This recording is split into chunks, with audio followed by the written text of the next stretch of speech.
James Bond has lasted over the course of over 60 years and 27 Eon movies, an unprecedented cinematic achievement, and one that required the producers to change with the times. Today, the franchise is at a crossroads. New owners, new producers, new director, new writer. Where will, or should, they take the franchise? Well, oh dear viewers, don't worry. We're here to help.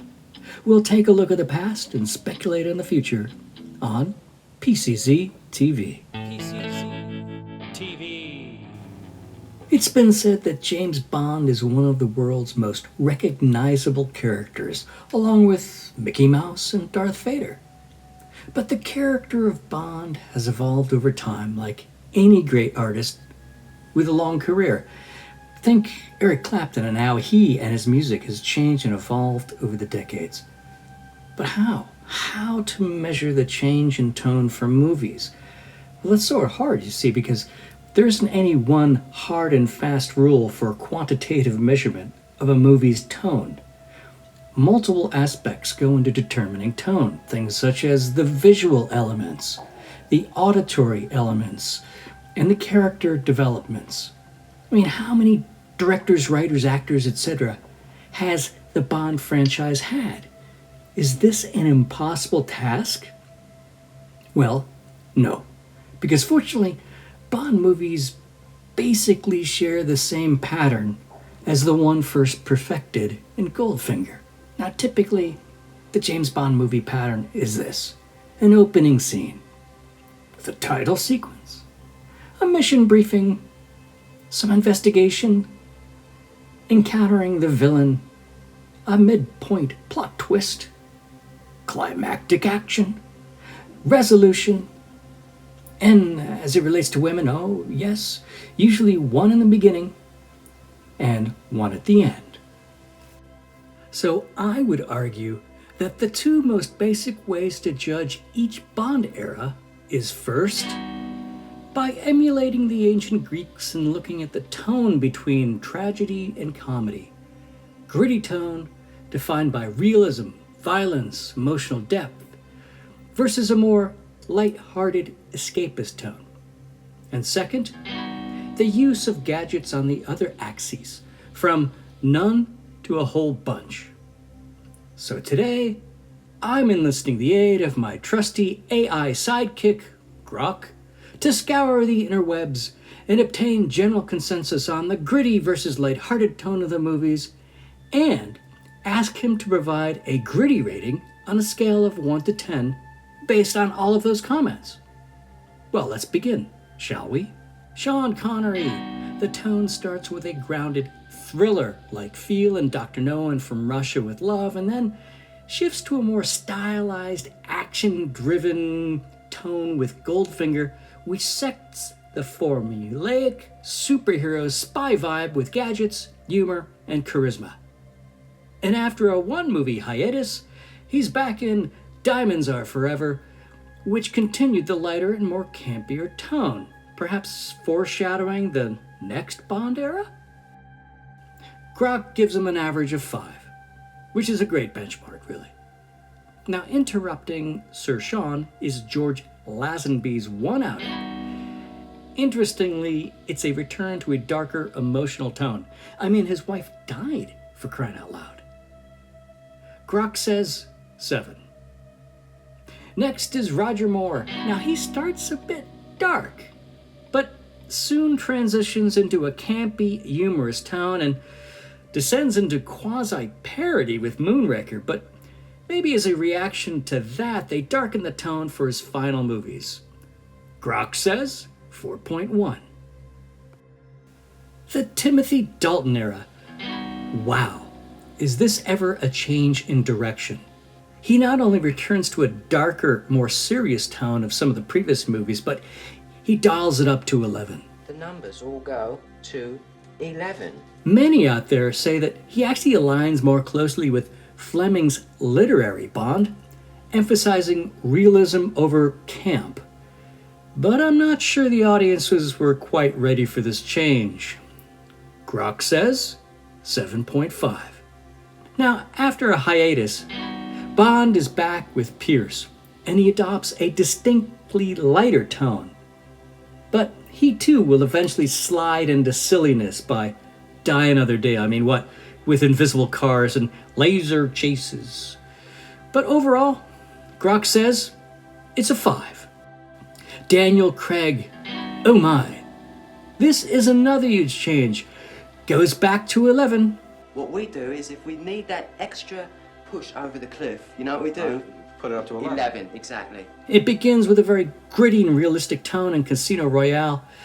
It really reflects a post-Bourne identity and post-9/11 world.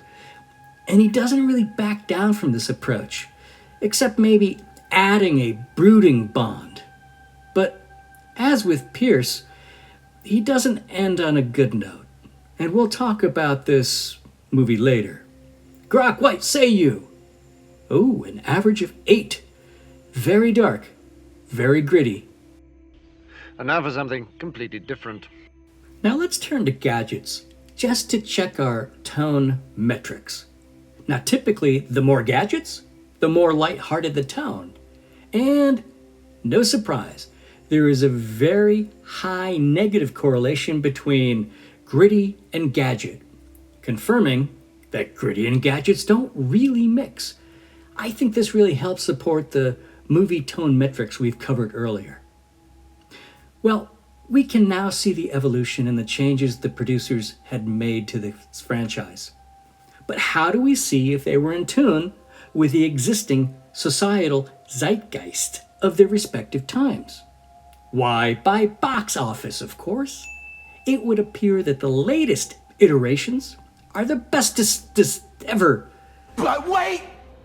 There's more! But, all corrected to $2025, we see a very different story. And Connery is the undisputed leader. And if you look at the averages, it appears that Roger may have overstayed his tenure. And Dalton's era? Well, I don't think they were ready for such a big change to gritty.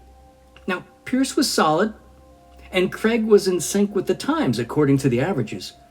But here's a fascinating tidbit. Looking deeper, we see that Skyfall was a stellar success. However, the rest of Craig's movies were average to below average. And if you take Skyfall out of the equation, he's very average indeed. Yeah, well, that's just like your opinion, man. Let's try to unravel the secret sauce for a successful, popular Bond movie in one infographic, where we'll combine adjusted gross, the dark tone, and gadgets, and you end up with a bunch of balloons. Okay, well, what this is actually telling us, however, is the weight of the franchise. The sweet spot is sort of in the middle. Not too bleak, not too gritty, not too lighthearted. Basically, where most of Connery, Pierce, and some of the more Bonds lived. Are you surprised? Yeah, baby, yeah! And now we're up to date and at the current crossroads. Here we have new producers, new writers, new director, new overlords. Which way will they go? 2 major consideration points for them to consider. Point 1. It would appear that the latest Bond movie was not a huge success, with box office in the lower quartile of all the Bond movies. Well, really, it's not that big a surprise given that it deviated so much from the typical Bond formula. Instead of the usual Bond formula, what we got was an iconic hero who's an old wreck, who gets one-upped and insulted by younger, forgettable characters who haven't earned our admiration. Really? Is this progress? And to make matters worse, our beloved character dies. It's not true! That's impossible! I'd argue that Hollywood went all in on this formula and failed in 3 major franchises. Not a great plan. Now, I'm no rocket scientist, but I'm not sure I would follow this direction for future Bond. The second point to contemplate is that we are also at another cultural zeitgeist moment of sea change. The shift can best be illustrated by the shift that we see in fashion advertising. The body positive movement has changed back into yield sex sells approach, even to the point where AI generated models display quote unquote traditional forms of beauty. So why sex sells? It's simple, it's profit. This isn't new in advertising, and if it didn't work, it wouldn't have lasted as long as it did. And frankly, that titillation has always been part of the Bond franchise. I mean, Pussy Galore, Xena Onotop, Holly Goodhead, just to name a few. So if you were Amazon, if you were about to spend significant money, and I'm assuming similar dollars to the Craig era, so we're talking on average $200 million. That's a big investment. Are you going to roll the dice on continuing the No Time to Die footsteps?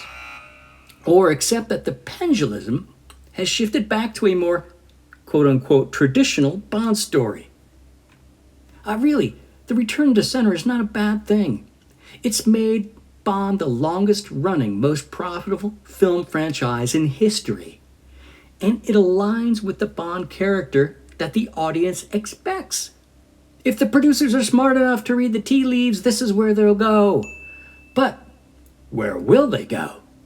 What will they do? Well, your guess is as good as mine. But don't forget to leave a comment on what you think's going to happen. Like, comment, and subscribe. And big thanks to Grok for helping analyzing the interwebs. If you've enjoyed this Bond topic, I've got plenty more. And now, my disclaimers. Bye.